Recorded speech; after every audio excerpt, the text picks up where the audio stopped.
할렐루야, 반갑습니다. 여러분, 계속해서 말씀을 나누어 보겠습니다. 잠언 11장 8절에서 12절까지의 말씀입니다. 의인은 환난에서 구원을 얻으나 악인은 자기의 길로 가느니라.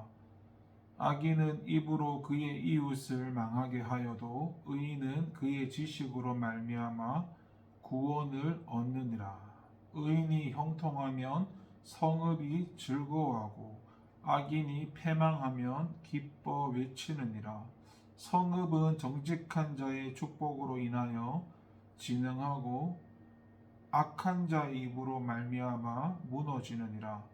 지혜 없는 자는 그의 이웃을 멸시하나 명철한 자는 잠잠하느니라. 아멘. 8절에서는 악인은 자기의 길로 간다라고 하고 9절에서는 악인은 입으로 그의 이웃을 망하게 하여도 의인은 그의 지식으로 말미암아 구원을 얻느니라 라고 말을 하는데, 여기서 악인이라는 것이 습관적으로 하나님을 대적하고 악한 일을 행하는 불경스러운 자 혹은 위선자를 가리킵니다. 그런데 솔로몬은 이러한 사람은 자기만 악한 길로 행할 뿐 아니라 주위 사람까지 유혹해서 하나님을 버리고 죄의 길로 행하게 함으로써 멸망의 길에 이르게 한다고 말씀하고 있는 것이죠. 반면에 여기서 말하는 의인이란 여호와를 경외하여 하나님의 뜻과 말씀에 대한 바른 지식을 가진 자입니다. 그렇기에 그는 구원에 합당한 지식을 소유하므로 그 구원을 얻게 될 뿐만 아니라 그 지식으로 다른 이들에게까지 구원으로 이끄는 영향력 있는 삶을 살게 된다고 말씀하고 있는 것이죠. 이런 의미에서 볼 때 우리가 주변에 어떠한 사람들을 친구로 두고 있고 그들과 어떤 관계를 맺고 있는가 하는 것은 우리의 구원과 직결될 수 있는 중요한 문제라는 걸 알 수 있습니다. 물론 우리가 이 세상에서 항상 믿는 성도들과만 교제하며 살 수는 없고, 그리고 그렇게 해서도 안 되고, 그러나 적어도 우리가 가장 가까이에 두고 우리의 삶의 고민이나 문제를 나눌 수 있는 사람들은 이런 불신자들이 되어서는 안 된다는 것이죠. 사업의 동반자나 인생의 동반자를 구할 때에도 이런 원칙은 분명해져야 하고, 왜 그럴까요? 인생에 있어서 그 어떤 가치보다 하나님의 뜻과 말씀을 최고의 가치로 삼고 그것을 따라 살려고 노력하는 성도의 모습을 불신자들은 좀처럼 이해할 수가 없기 때문입니다. 이는 결혼의 문제도 마찬가지인데 불신자와 결혼을 해서 행복한 경우가 별로 없습니다. 왜냐하면 불신자와 신자의 인생 목표가 근본적으로 다르기 때문이죠. 불신자는 세상에서의 번영과 자기 행복의 삶의 목표가 있지만, 신자는 천국을 소망하며 하나님을 기쁘시게 해드리는 데 삶의 목표가 있기 때문이지요. 이처럼 생각하고 바라고 가고자 하는 방향이 근본적으로 다르기에 사사건건 문제와 갈등을 빚게 마련입니다. 자녀 교육에 대한 문제나 헌금에 대한 문제나 제사에 대한 문제 등 숱한 갈등과 분쟁을 초래할 수밖에 없는 것이지요. 그래서 여러분, 우리는 결코 이 세상에서 악인과 멍해를 같이 매는 어리석음을 범해서는 안 됩니다. 그들이 고귀한 인격의 소유자라 할지라도, 사회에서 법 없이도 살 만큼 의로운 사람이라 할지라도, 결국 그들은 우리의 인생에 가장 소중한 하나님과 무관한 자들이고 우리의 삶의 방향과 전혀 다른 길을 가고 있는 사람들입니다. 따라서 그들과 멍해를 같이 한다는 건 서로 다른 방향으로 가는 소가 같은 멍해에 매인 것처럼 고통스러운 상황이 될 것입니다. 만약 우리가 그들과 보조를 맞추려 한다면 신앙의 변질은 불가피한 것이 될 것이고, 심지어 구원을 놓쳐버리는 비참한 상황이 놓이게 될 것이죠. 그래서 우리는 항상 온전한 하나님의 뜻과 말씀으로 무장한 올바른 영적 지식을 소유한 자들과 긴밀한 관계를 유지하고 그들과 교제하고 아름다운 관계를 가지도록 노력해야 합니다. 그러할 때 우리의 삶은 더욱 거룩하고 아름답게 가꾸어질 것이고 또 우리의 구원 역시 더욱 든든하고 온전하게 설 것입니다. 12절을 보게 되면 지혜 없는 자는 그의 이웃을 멸시하나 명철한 자는 잠잠하느니라 말씀합니다.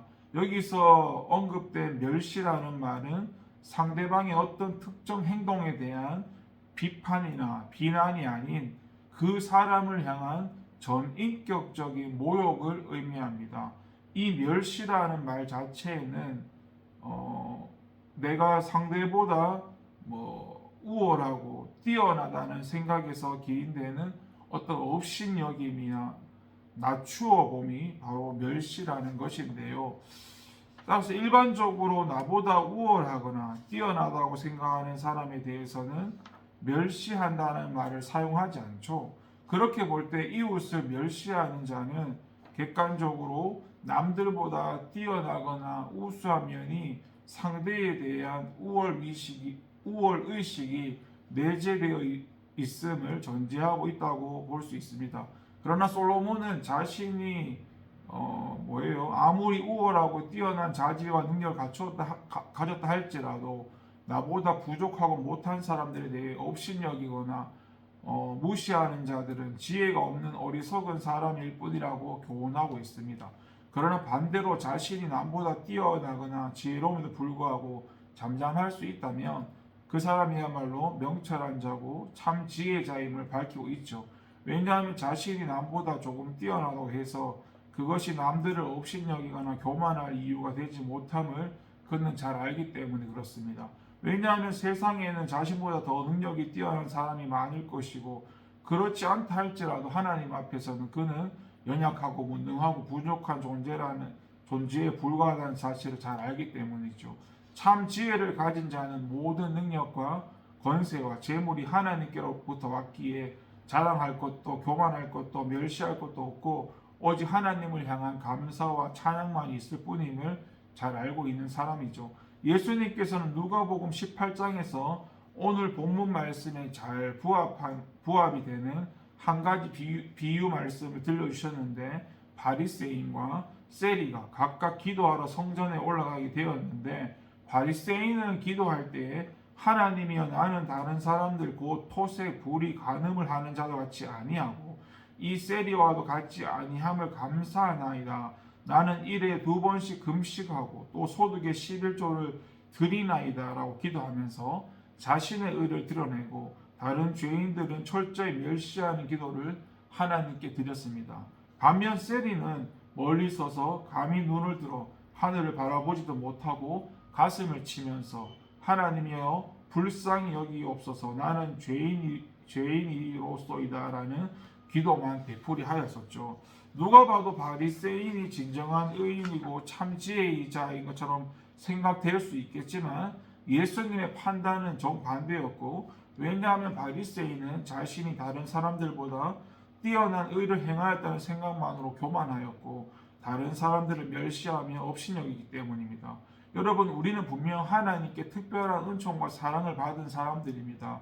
이를 통해 많은 성도들이 이 세상에서 다른 어느 사람들보다 높은 위치에 있고 또 부유한 위치에 있고 가르치고 지도하는 위치에 놓이는 축복을 받았습니다.